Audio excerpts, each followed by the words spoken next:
Magandang gabi! Gabi dito sa amin mga ka-sisters. Dahil kami dalawa ni Eric ay naglambat. Ayan, abutan kami ng sobrang lakas.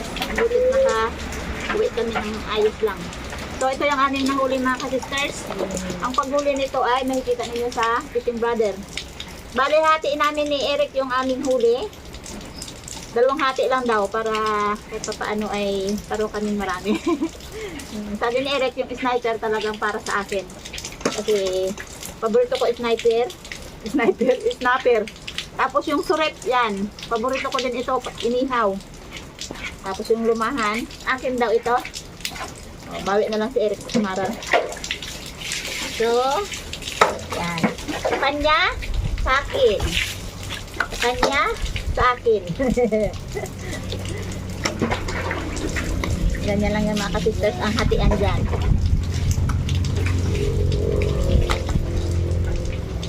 Kailangan pare-parehas kami ng laki ng isda ng lamangan. Walang ka-partner to. O. Sa kanya na yung malaki, sa akin yung maliit. Sa kanya yung hito, may hito din ako. O, apat pala na hito nakuha natin? O, sige. Bagal. Danggit. Ito mga ka-sisters, o, yung paborito namin na busalog. Isa kami yan. Ito sa akin. Ang katapat ng dalawa to ah. Okay, tig-isa kami.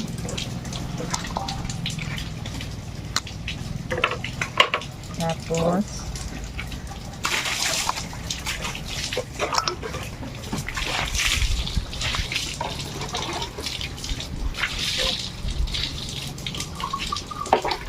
ayan, dahil isang linggo na naman daw na uulan. Bali, ang aming huli ay i-reserve lang namin para hindi kami maubusan. At hindi na naman kami makapalaot ng mga ka-sisters kasi sobrang lakas pag ganyan na may balita sa amin na halos isang linggo na naman ang ulan. Okay. Yun. Okay mga ka-sisters, bali natin na namin. At ito ay nagbibigay ako kay Miss Yahay. Bali si ka-sister Jean ay mayroon din sila dahil nagpalaot si Ambit.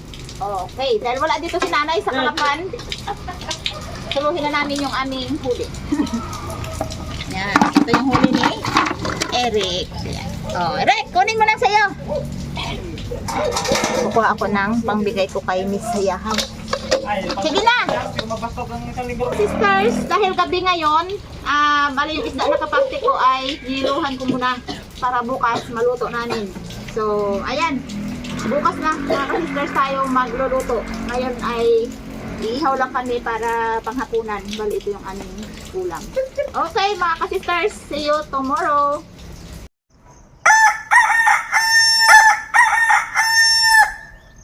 Huli namin ni Eric sa paglalambat mga ka-sisters. Ayan, buwan na rin na hindi kami nakatikim ng daing.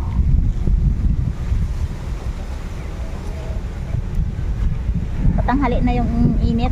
Tara lang natin na magdaing ngayon.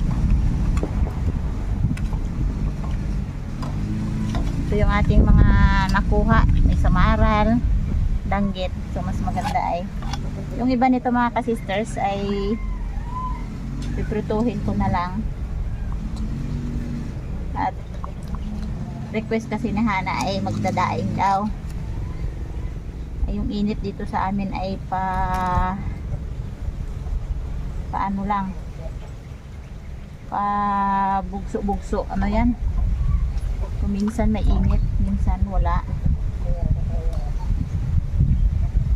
So try natin idaing ito para maiba naman dahil matagal na kami hindi nakatikim ng daing mula nung pakaulan.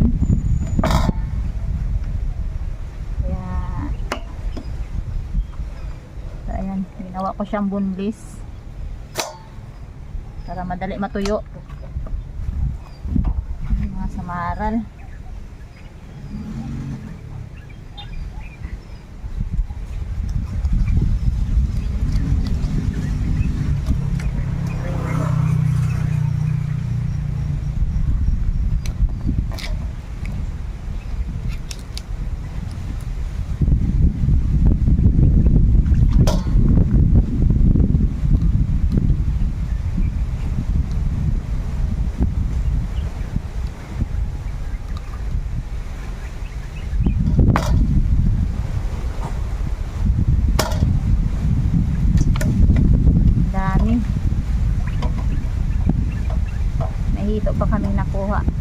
ko na lang mamaya yan, paksiw.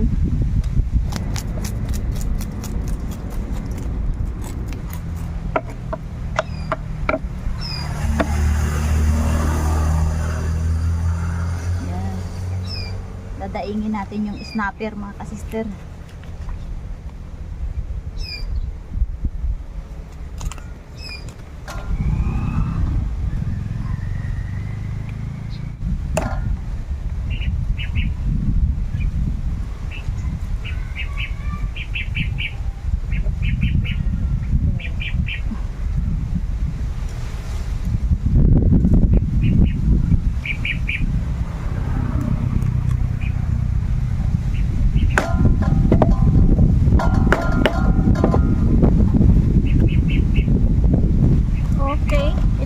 Sisters, yung ating daing, hugasan ko lang, linisan bago asinan.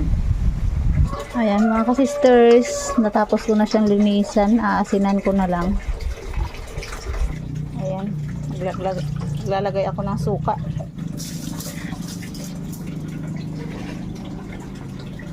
Ayan, bali yung paglagay ko ng suka ay kansya-kansya lang, kansyado.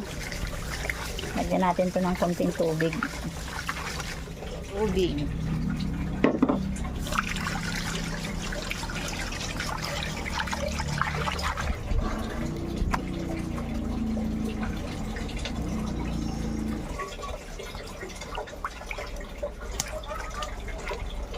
Yan, kunting babad lang dito mga ka-sisters. Maya ay ibilad na natin.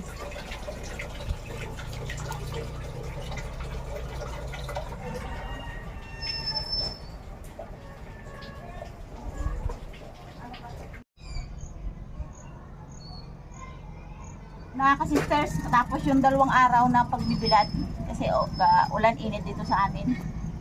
Ito, tuyo na yung ating daing. Lulutuin natin ngayong umaga para baon ni Hana at ni Aya sa school. Mga ka-sisters, yung samaral na natuyo na. Yan. Paborito ni Hana na ibaon sa school. Okay.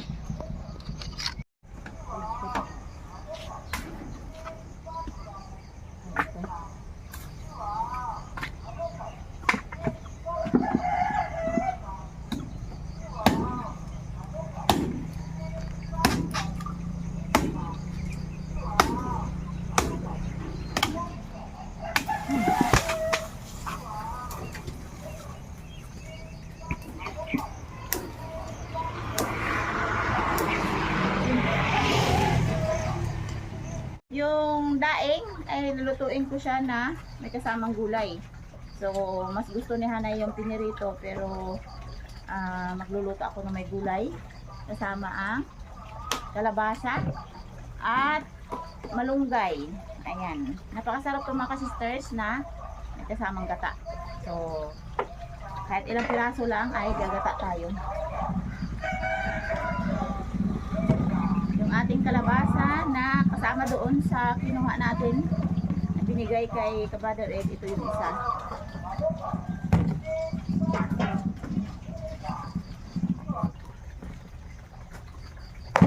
Yun. Hana, bulikit bantay ito imong niluto.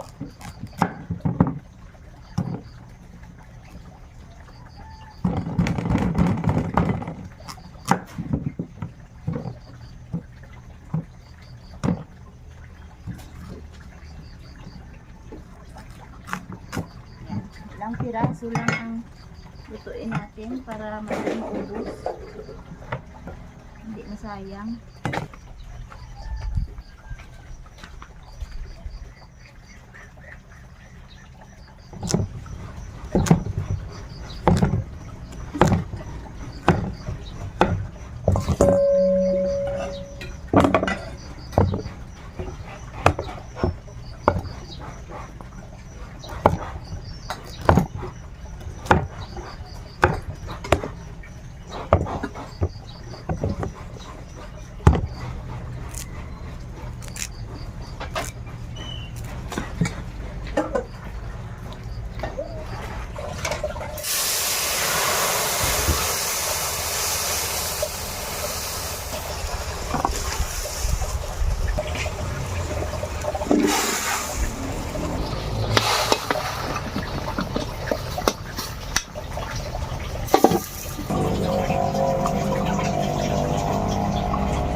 asin.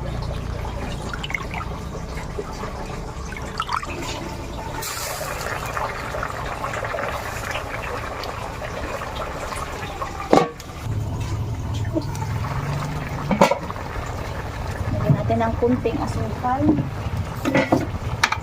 Asin. Saka patis. Iba ang lasa ng asin at patis.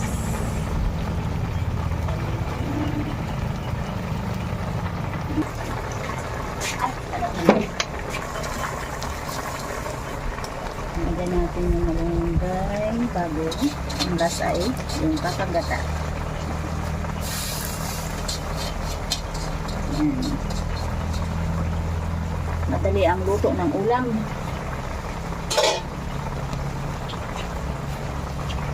Ito na yung ating kakagata. Hindi na natin taktakpan para magkrema ang sabaw.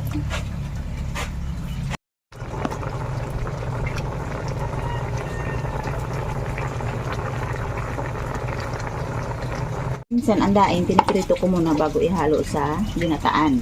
So, depende yan sa nagluluto. Pero mas masarap yung pinirito muna bago ihalo sa gataan.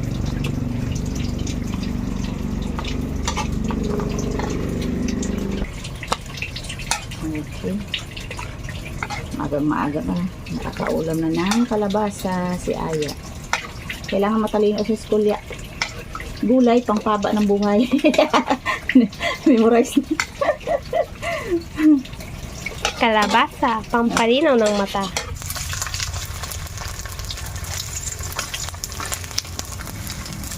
Masarap ng daing na samaral. Nakakagutom.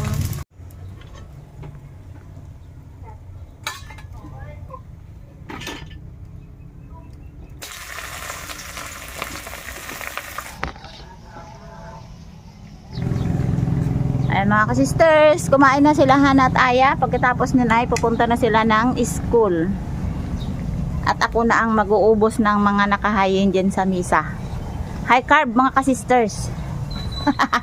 Dati low carb, ngayon nag-high carb. Kamusta ang daing? May lasa wala? Ayun, talaga naman si Hana. Tuwang-tuwa pag may daing. Pag ganyan ang mga gustong-gustong pagkain ay niluluto ng magulang, kailangan 100% ang exam. Oh, congratulations sa exam. Friday na pala yun. Kinakabahan si Aya sa exam ah. Hindi naman.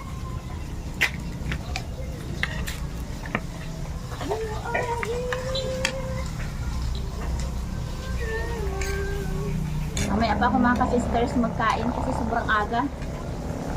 Parang hindi welcome sa sikmura ko pero masarap talaga ang ano ng ginataan na kalabasa. Magkain na mabuti, wala nang resis-resis. Hindi na usang resis sa inyo. Pag sa elementary pwede. Ilang oras, ilang minuto pa bago mag-time. Mamaya pa. O sige, ihataw mo pa na kain eh. Ayun na si Mark, hinatid na. Ano yan? Itong tanik. Okay mga ka-sisters, bye-bye na. See you next video ulit tayo.